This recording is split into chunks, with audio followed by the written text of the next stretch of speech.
Hello guys, welcome to my channel. তো guys, আজকের প্রতিবেদনে আপনাদেরকে জানাবো ফুড এসআই এক্সাম 2024 নিয়োগ কি বাতিল হয়ে গেল, কি নির্দেশ দিল কলকাতা হাইকোর্ট।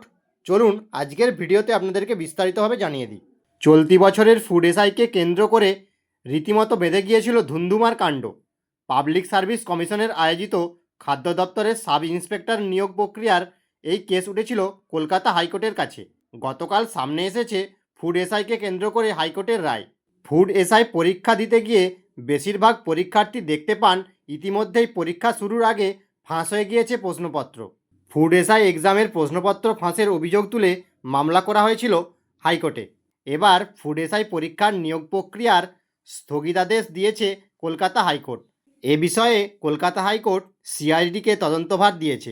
এই বিশেষ মামলাটি শুনানি হয়েছে বিচারপতি রাজাশেখর মান্থার এজলাসে।